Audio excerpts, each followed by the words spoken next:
Hello. It's your man again, Diego Ife, and I'm back with part 4 of the Lateness of the Hour series, Politics, Popular Culture, and the Sex Revolution. This part deals with the Now movement and the onset of the second wave of feminism. So, of course, the second wave of feminism is inextricably linked to the Civil Rights Bill of 1964. Now, for those who don't know, the Civil Rights Bill of 1964 came into being to largely address the inequalities arising from Jim Crow and its particularly negative impact on the lives of Black American men. One of the most egregious examples of mistreatment and, shall I say, systemic oppression would have been the allocation of resources to white veterans by way of the GI Bill coming out of World War II. But the same provisions that were quite abundant were not extended to Black men, many of whom actually had served in the military. So the Civil Rights Bill was targeted at addressing that inequality. However, despite the belated wait for justice, the intentions of the Civil Rights Bill were commandeered by the Now movement. You're probably wondering what I mean by the Now movement, and I'm going to come to that shortly. Now, the scope of the Civil Rights Bill 1964 prohibited discrimination on the grounds of race, colour, religion, or national origin. The above categories would now ostensibly receive greater job protection where they otherwise would have been impeded, as well as other social goods. Now, the scope of the law did not initially address women's nuanced needs. This unequivocally prompted the establishment of the National Organization for Women, hence Now, and that was established in 1966. Now pressed the case / lobbied for laws that gave express civil rights and gender equality to women on account of their gender. And introducing the lovely Betty Friedan. Feminist Betty Friedan is widely acclaimed as one of the leading figures of the modern women's rights movement. As Friedan wrote in her hugely influential best-selling book, The Feminine Mystique, rights have a dull sound to people who have grown up after they have been won. Published in 1963, the book exposed what Friedan called the nameless, aching dissatisfaction many women felt in their limited roles as wives and mothers. The book signaled the start of a great social change. Just the freedom to think, to be, to choose, to face life and the diversity of it and be a person. That is the major change. Friedan wrote, "Something is very wrong with the way American women are trying to live their lives today." She blamed what she termed the feminine mystique, the idea that the traditional roles of wife and mother offer the ultimate fulfillment for women. Friedan's book opened the debate on stereotypical roles and challenged women to strive for more opportunities. Dubbed the mother of feminism, Betty Friedan was an American writer and author. She's renowned for her highly popular book, The Feminine Mystique, released in 1963, as the video pointed out. Now, the book and its political developments in this milieu very much influenced present-day feminism, and in many ways you can argue that the likes of Friedan are the ideological ancestors of your modern woman.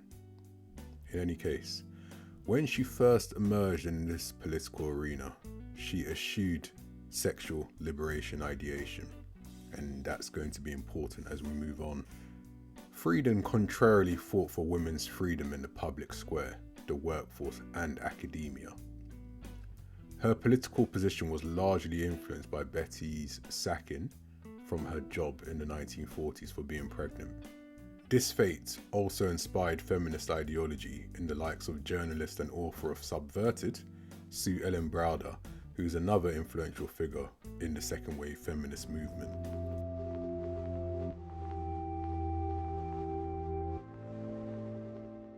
I had married my husband in college, and right after college we went to Los Angeles, and I worked for a newspaper out there. Almost immediately after I got this job, I ended up pregnant. See, I was very delighted with it. The newspaper was not so delighted with it. And at that time, you were fired for being pregnant. And they told me I could only work 5 months into my pregnancy and then I had to quit. That did turn me into a feminist. Then I found out, of course, there were other things that women were being discriminated against in those days. Now, this was 1969. A married woman could not apply for credit in her own name. There were help wanted ads, help wanted male and help wanted female. Women couldn't go to law school or medical schools in many cases. So there was a lot of discrimination going on, and that is why so many women of my generation identified with the feminist movement. The feminist movement and the sexual revolution were two radically different movements. The feminist movement was fighting for equal opportunity for women in education and the workforce. The sexual revolution was fighting for all sorts of sexual freedoms.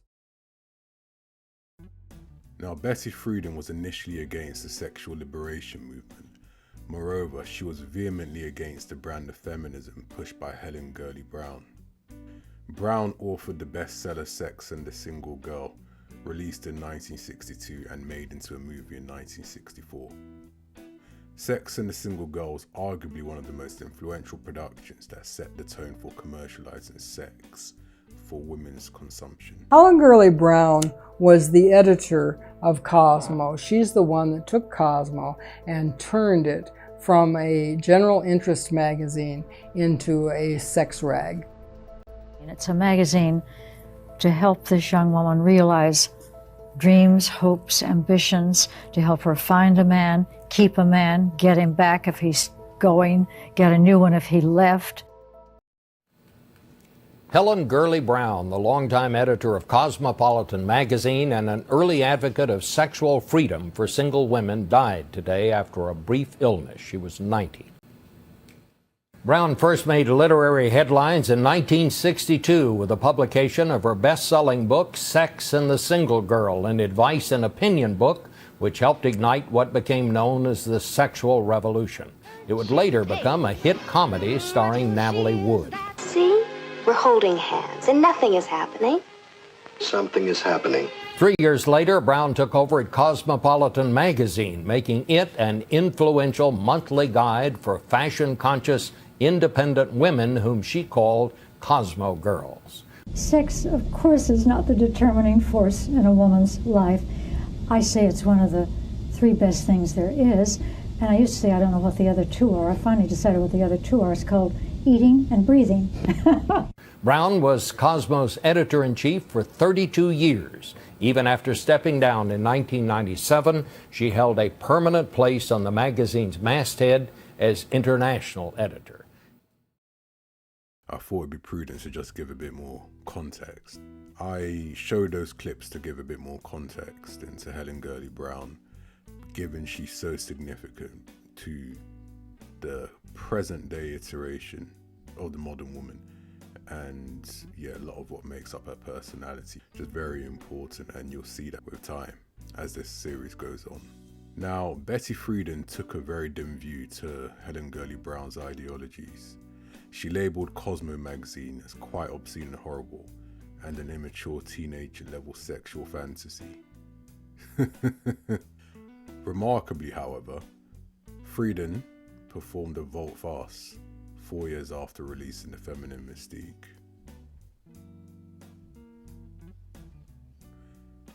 Now, a significant topic that was related to the women's liberation era and the sex revolution was, of course, abortion. Hopefully YouTube allows me to say that without demonetizing me or any other strikes or issues. But in any case, abortion was originally a men's movement led by a man called Lawrence Lader, or Larry Lader, who was an advocate and author of the book Abortion, and an American physician, Bernard Nathanson. It's also worth noting that abortion was originally an upper middle class white man's movement. In any case, Lader was nicknamed by Friedan as the father of abortion rights, or the abortion rights movement. He played on the sensibilities of Friedan and other women by diffusing the idea that pro-choice was the only choice. The feminists who bought into the abortion notion of my generation, well, think about it. They wanted to keep their jobs. It's outrageous. Why was I pro-choice for years? Partly because I was going to be fired for being pregnant. I thought that was my only choice. This was the decisive factor in Betty Friedan's ideological shift and embrace of the narrative that women needed abortion to be truly free. Now, from behind the scenes, Lader deployed his powers of persuasion to convince Friedan to insert abortion into her Bill of Rights, which was a comprehensive guide for women she was working on to submit to Congress. When Friedan introduced the abortion resolution to her NOW members, one fateful Saturday evening in a closed doors meeting, only 57 people voted in favour out of 105 in attendance, representing just over half the total. The subsequent Monday, Friedan came out with a press release to the newspapers, claiming to speak on behalf of millions of working women all over America to make abortion a part of women's rights. She boasted in 1967 that NOW had become the first national organization to endorse the legalization of abortion, and the press bought the story hook, line, and sinker. The following day, the Washington Post ran the headline, "NOW embraces the sexual revolution." For expanded context, it's worth noting that the birth control pill, also known as Enovid, was approved by the FDA in the United States on May the 9th, 1960. In the UK, the pill was introduced in 1961. The British Medical Association, once unsure of the use of barrier contraceptives, had a largely positive response about the pill as it had the ability to create a large profit. The pill became the only drug which doctors were permitted to charge their NHS patients a fee for. If the purpose of use was not given for medical reasons, then why by 1971 were 1.8 million using it, or 1.8 million women using it, as compared to just 480,000 in 1964 when it was introduced? The pill was a more reliable and convenient option than other contraceptives, like condoms and diaphragms. The pill was developed by doctors Gregory Pincus and Min Chu Chang, both of the Worcester Foundation for Experimental Biology, and also a Catholic gynecologist, were instrumental in the clinical development and testing of the birth control pill. In the US, the pill was controversial from the beginning. In 1965, the Supreme Court ruled in Griswold versus Connecticut that married women had the right to contraception. In 1972, the Supreme Court ruled in Eidenstadt versus Baird that all individuals had the right to contraception. And within 2 years of its initial distribution, 1.2 million American women were using the birth control pill, or the pill as it is popularly known. And worldwide, almost 13 million people were using the pill by this point, according to Planned Parenthood. Notably, Lader self-styled as a disciple of Planned Parenthood founder Margaret Sanger. At the urging of Margaret Sanger, an ardent women's rights advocate, I mentioned her in part 1, Catherine Dexter McCormick, who I also mentioned, provided critical financial support for breakthrough research into contraceptive birth control possibilities. McCormick was also heir to the international harvester fortune. Despite the pill's availability, its significant impact on women's health, fertility, gender relations, and an integral contribution to the women's liberation movement, this was not enough for a determined Lader. Lader's book was cited several times during the 1973 Supreme Court case, Roe v. Wade. Roe v. Wade was a landmark ruling that effectively legalized abortion, and this development was to have seismic consequences on social relations, popular culture, political economy, and much more.